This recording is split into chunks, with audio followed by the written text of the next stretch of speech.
Welcome, everyone, to our discussion or introduction of our discussion to Chapter 1. Chapter 1, I guess if somebody asked me to pick my favorite chapter, it would be like picking your favorite child. I've learned to love every chapter, but Chapter 1 might be up there because Chapter 1 is called The Dilemmas of Democracy, and it's a phenomenal introduction to a topic as broad as U.S. government. And in this chapter, we're going to be exploring really fascinating topics like um, the whole concepts of freedom, order, and equality. What do those words mean? And do they mean the same thing in America as they might mean somewhere else? For example, when we think of freedom in America, we tend to think of it as liberty, freedom to do stuff. But in other places, they might not think of it as freedom to do stuff, but rather freedom from bad things, like freedom from want or freedom from poverty. So even a word as simple as freedom can really take on a very different meaning and a different type of government style or approach in trying to support and encourage freedom in a country.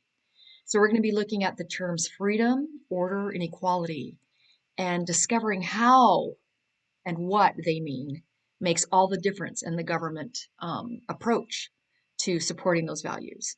Then we're going to look at just the whole concept of democracy. What does democracy mean? And we're going to discover that there's both direct and indirect democracy, but there's also substantive versus procedural democracy. What do those terms mean? And how could the Soviet Union call themselves a democracy when they were communist? Or uh, Eastern Germany called themselves the GDR, the German Democratic Republic. Well, how is a communist country a democracy? So we're going to look at what democracy means to different people and different groups around the world.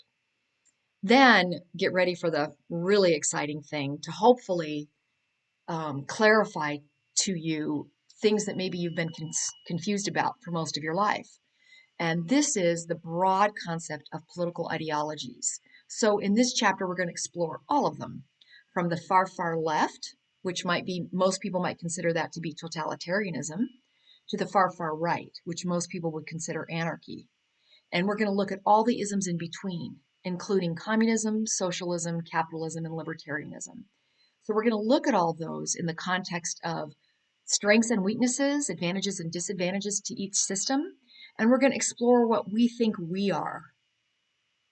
And then we're still not done in chapter 1. We're going to look at the various theories that explain the American political system. And those three theories are majoritarianism, pluralism, and elitism. And we're going to discuss the strengths and weaknesses of each, which theory is the prevailing theory, and just really open our eyes to understanding better our system in the context of the world. And I really look forward to discussing these things with you because they're not without their controversy, but they're fascinating.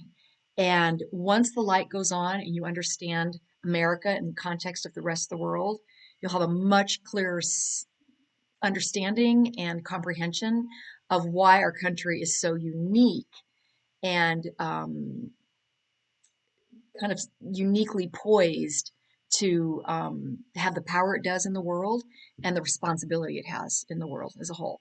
So I'm really looking forward to chapter 1 with you, and I hope that you'll look forward to exploring it as well with me.